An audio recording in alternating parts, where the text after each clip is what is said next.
जय श्री राम। आप सभी का जीवन मंगलमय हो। आज की धर्म परिचर्चा भारत संस्कार मंच YouTube channel, Facebook, Instagram, Twitter के द्वारा भारत संस्कार, संस्कृति, सनातन धर्म परंपराओं के उत्थान के लिए संचार क्रांति में आप सभी महानुभावों का वंदन, अभिनंदन एवं स्वागत है। इस महाक्रांति, संचार क्रांति में सम्मिलित होकर इस वीडियो को पूरा देखकर, समाधान देकर, सब्सक्राइब, लाइक, शेयर, फॉलो करके आप सभी महानुभाव को परमात्मा की कृपा प्राप्त हो, ऐसी शुभकामनाएं आप सभी के लिए और आपका जीवन सफल हो, सुख, समृद्धि, शांति को प्राप्त करें। हमारे संस्कार, संस्कृति, परंपराओं के द्वारा मनुष्य का पर्याय ही यही है, मन के द्वारा इष्ट को और अपने अभीष्ट को आभास करना, उसे पूर्ण करना। ये जो इंद्रियां हैं, 10 इंद्रियां, ये सत्य को ना तो इनके द्वारा देखा जा सकता है, ना सत्य को सुना जा सकता है। सत्य भाषित करने का क्षमता इंद्रियों में नहीं है, सुनने की क्षमता इनमें नहीं है। और जो मनुष्य के सृष्टि का कारण है वो सत्य ही है। सत्य, शांति, सामर्थ्य, सुगंध, संयुक्त, शून्य, महाशून्य से ही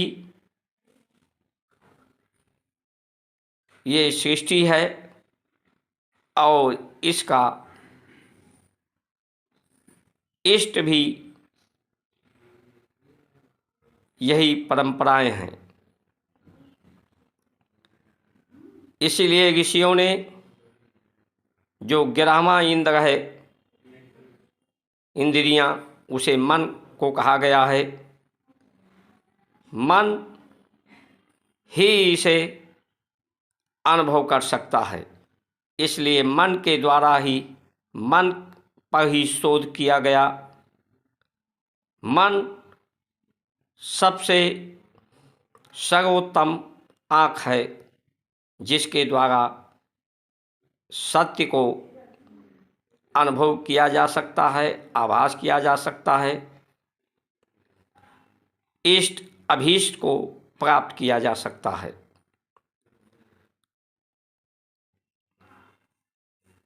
मन इन इंद्रियों में रहता है। संसार इंद्रियों से ही संसार बना है। संसार के स्थूल रूप ये इंद्रियां हैं। शरीर ये देखने में एक लगता है, लेकिन इसका कारण भी 3 है। ये 3 शरीर भी इसमें हैं। स्थूल शरीर जिससे इंद्रियां हमारी हैं, कर्म इंद्रियां, बुद्धि जिसे ग्रहण करता है, जिसे व्यक्त करता है, विचारों के द्वारा व्यवसाय करता है, व्यवहार करता है। सूक्ष्म शरीर हमारा मन है। अति सूक्ष्म हमारी आत्मा है। 4 अवस्थाएं शरीर की हैं। 4 ऋतुएं हैं, 4 दिशाएं हैं, 4 पुरुषार्थ हैं। इसी तरह से इस शरीर में भी आत्मा, मन, इंद्रियां और बुद्धि, ये 4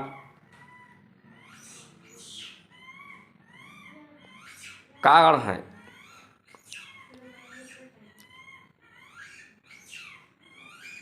मन को अपने समीप आपके पास रहे तो इस मन के द्वारा आप अपने को अनुभव कर सकते हैं। लेकिन ये इंद्रियां अपूर्ण हैं, इसलिए इनमें अज्ञानता है। इस अज्ञानता के कारण इसमें काम, क्रोध, लोभ और मोह है।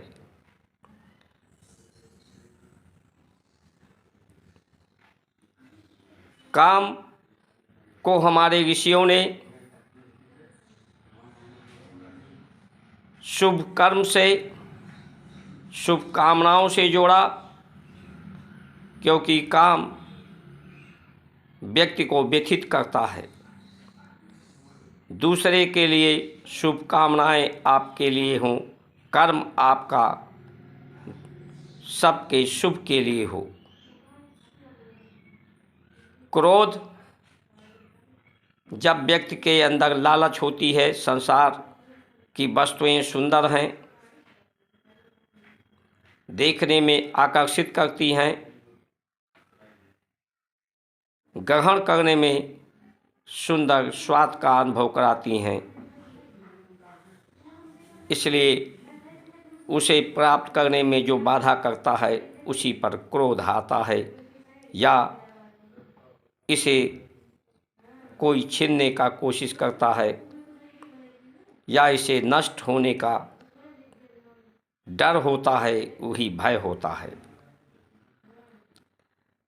इसलिए क्रोध को मनु के साथ जोड़ा कि क्रोध आपका दूसरों के रक्षा के लिए, दूसरों के कल्याण के लिए, क्रोध दूसरे को बल बुद्धि के द्वारा, साधन के द्वारा दूसरे के अधिकार को छीनना, हनन करना, उस पर अधिकार प्राप्त करना, बल बुद्धि साधन के द्वारा ये क्रोध है। और इसी का उपयोग किसी को सुख पहुंचाने के लिए, रक्षा करने के लिए प्रयोग किया जाए तो ये मनु है। लोभ लालच को पैदा करता है, इसीलिए हमारे ऋषियों ने इसे शुभ लाभ से जोड़ा। ये जो लाभ है ये व्यक्ति को शरीर का हानि करता है, लेकिन शुभ लाभ लक्ष्य को प्राप्त कराता है। मोह व्यक्ति के अंदर स्वार्थ पैदा करता है, स्वार्थ के कारण एक दूसरे के को प्रेम करने को मोह कहते हैं। इस लोभ को प्रेम में परिवर्तित किया, लक्ष्य में परिवर्तित किया, सेवा में परिवर्तित किया, जिससे जीवन निश्चिंत होकर अनिश्चय समाप्त हो, चिंता समाप्त हो, चिंतन मनन मन के द्वारा चिंताओं से मुक्त हो, निश्चय हो जाए, जीवन के उद्देश्य का, लक्ष्य का अनिश्चितता समाप्त हो।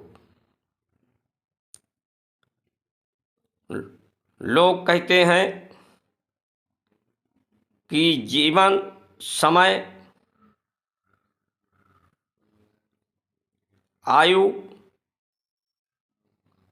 ये आयु इन्हीं अवस्थाओं को, लक्ष्य को प्राप्त करने के लिए इच्छा जो होती है, इच्छाओं के शक्ति से ही आयु प्राप्त होती है। व्यक्ति की जब तक इच्छा है, इच्छा शक्ति रहती है, तब तक ये शरीर और इच्छाएं व्यक्ति के अंदर हों, शरीर रुग्ण हो जाए तो ये विचार के रूप में, भूत के रूप में संसार में भ्रमण करता है। शरीर तो समाप्त हो जाता है रोगग्रस्त होने के कारण, लक्ष्य को ना प्राप्त करने पर ये इच्छाएं व्यक्ति की जीवित रहती हैं। इसलिए जब अनिच्छा हो जाती है, इच्छाएं संपूर्ण हो जाती हैं, तो व्यक्ति की जीवन संपूर्ण हो जाता है। जिस तरह से परमात्मा अनंत है, उसी तरह से इच्छाएं भी व्यक्ति की अनंत होती हैं। न भूतो न भविष्यतो, जीवन जो भूत है वही वर्तमान हो जाता है, और जो भविष्य है वो सदा वर्तमान में ही रहता है। भविष्य कभी भविष्य नहीं रहता, भूत कभी जीवन में भूत नहीं रहता, वर्तमान रहता है। जीवन पल में है, पल में प्रलय होएगी, बहुर करोगे कब। एक सांस का आना जाना जितने एक पल में होता है, उतना ही बड़ा जीवन और मृत्यु में अंतर होता है। ये सांस दोबारा शरीर में आएंगी जाएंगी, इसका कोई निश्चय नहीं है। इसलिए ऋषियों ने जीवन को वर्तमान जो पल है यही जीवन है। इस पल में रहना, अपने को स्थिर करना, यही जीवन की संपूर्णता है। शून्य संख्या है और बाकी गणना है, गण है। शून्य से ही गणना है, शून्य सभी गणनाओं में समाहित है। सभी गण को शून्य ने अपने में समाहित कर रखा है।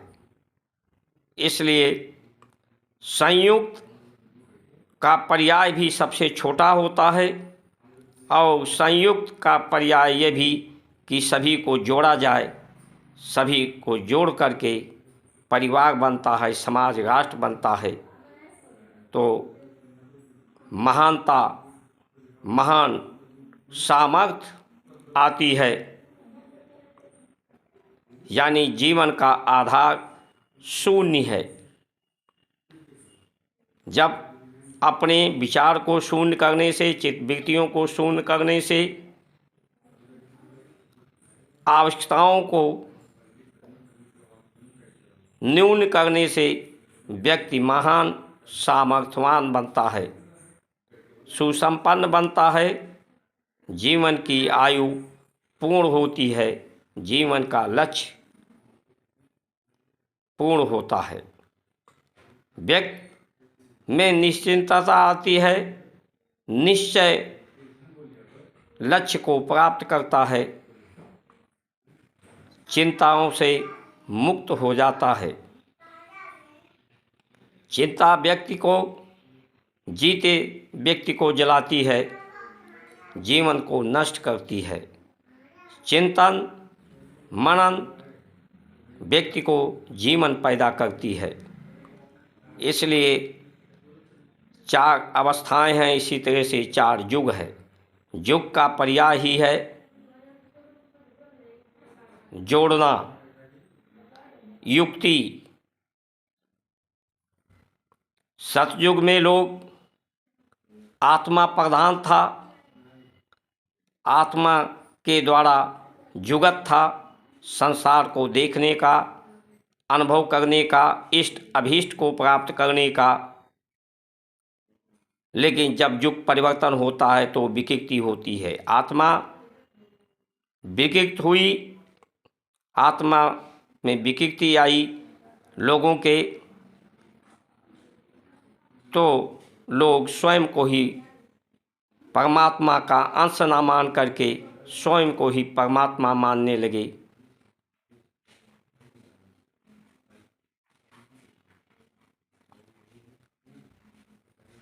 त्रेता आया।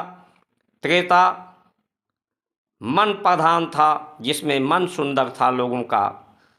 मन की सुंदरता से लोग प्रेम और शांति सौहार्द को अनुभव करते थे। मन में विकृति आई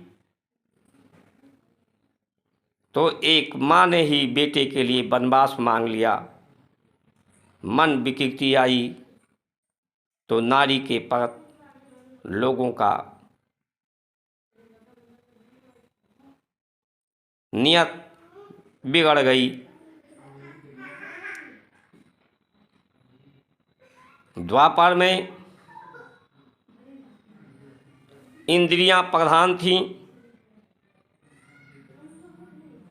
जिससे इंद्रियों के द्वारा शरीर का बल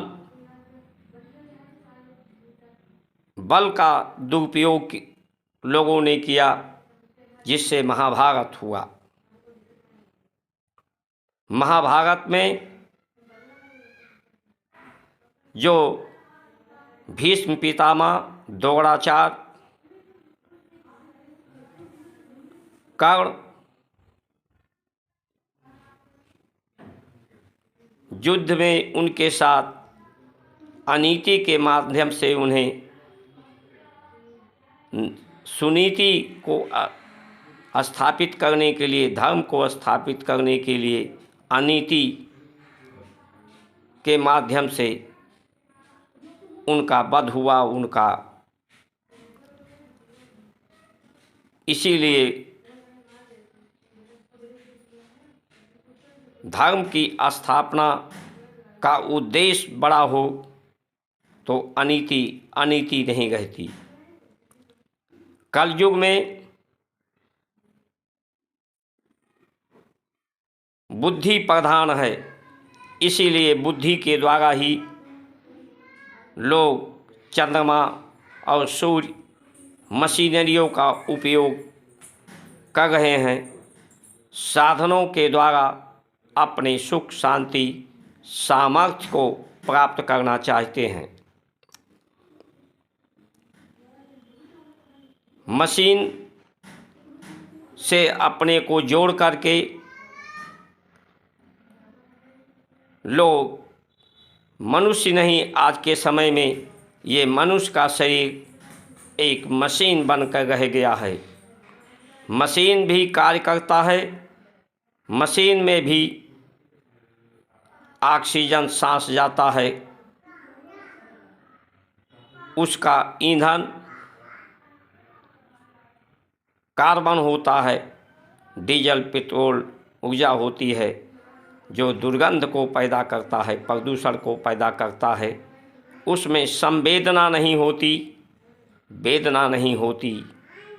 उसी तरह से आज के मनुष्य में संवेदना समाप्त होती जा रही है। ये जो वेदना शरीर में होती है, जब गतिरोध होता है, चाहे प्राणों का शरीर में, चाहे खून के सर्कुलेशन रुकता है, तो ये पीड़ा होती है। लेकिन इस पीड़ा को स्वतः प्राकृतिक गुण है कि वहाँ जहाँ अवरोध होता है वहाँ ज़्यादा प्रेशर पड़ता है, जिससे दर्द होता है और वो धीरे धीरे अवरोध समाप्त हो जाता है। आज उस पीड़ा को दवाइयों के माध्यम से लोग दूर करने की कोशिश कर रहे हैं, जिससे व्यक्ति को क्षण भर दर्द से राहत मिलती है, लेकिन वो दूसरे रोग को पैदा कर देता है।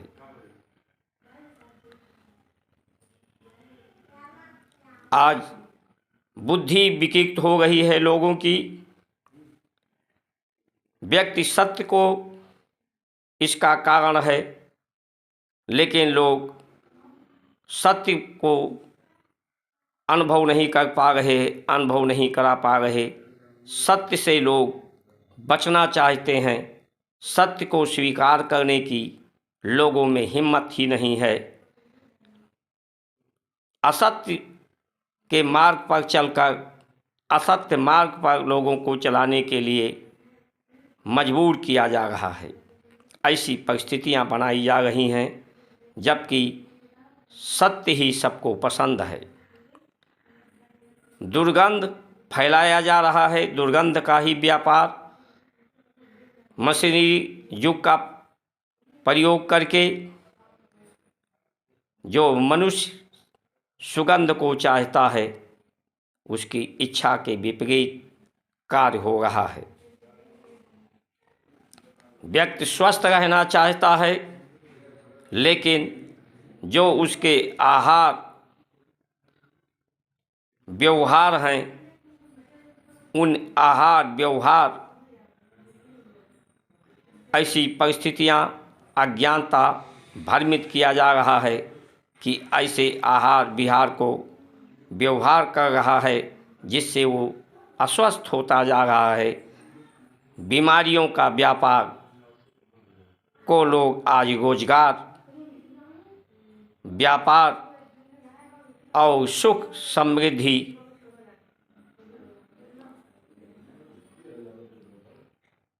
की परिभाषा मान्यताएं बना रहे हैं।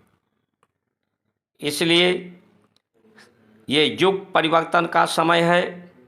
आप सभी महान भाव किसी को दोष न निकालें। इसमें आज के समय में चाहे यूट्यूब चैनलों के माध्यम से देखा जाए, चौपाल चौराहों पर हर जगह अपने दुख का कारण, अपने रोग का कारण, अपने सुख शांति का कारण लोग दूसरे पर दोषारोपण, दूसरे का आलोचना करने में लगे हैं। ये सुख शांति, स्वस्थ रहना, निश्चय करना, ये जब आप स्वयं करेंगे, दूसरे के कल्याण के लिए आपका प्रयास होगा, तभी आपको प्राप्त होगा। ये आलोचनों से नहीं, किसी की आलोचना करके नहीं, किसी पर दोषारोपण करके आप अपने लक्ष्य को नहीं प्राप्त कर सकते। इसलिए आज मशीनों का प्रयोग करते करते, मशीनों के संग में रहते रहते, उनके द्वारा सुख सुविधा प्राप्त करने के कारण हर व्यक्ति मशीन, मनुष्य के स्थान पर मनुष्य मशीन बनता जा रहा है। इसीलिए इसे कल युग कहा गया है। कल मतलब पुर्जों का युग, मशीनरी युग। ये मशीनरी युग इतना बढ़ गया है, परमाणु बम तक बन गया है, जिसके प्रयोग से क्षण भर में पूरी सृष्टि समाप्त हो सकती है। मनुष्य की बुद्धि इतनी विकृत हो गई है। कारण सुख शांति, सत्य, सामर्थ्य होने का, समृद्ध होने का, सहयोग सत्कार का कारण ही लोग समाप्त कर रहे हैं। इसलिए सावधान होने की आवश्यकता है। अपने ज़रूरतों को न्यून करें, संयुक्त करें, छोटा करें, अपने अहंकार को शून्य करें। कोई भी व्यक्ति सब शून्य है, शून्य कुछ भी नहीं है, लेकिन तब भी सब कुछ है। शून्य का पर्याय ही समानता है। सबको समाहित करना है, सब में समाहित हो जाना है। संपूर्ण संख्या है, एक में भी शून्य ही है, शून्य से ही एक है, और शून्य ही एक के आगे शून्य ही लगाकर संपूर्ण संख्या बनती है। इसलिए अपने को शून्य करिए, संयुक्त करिए,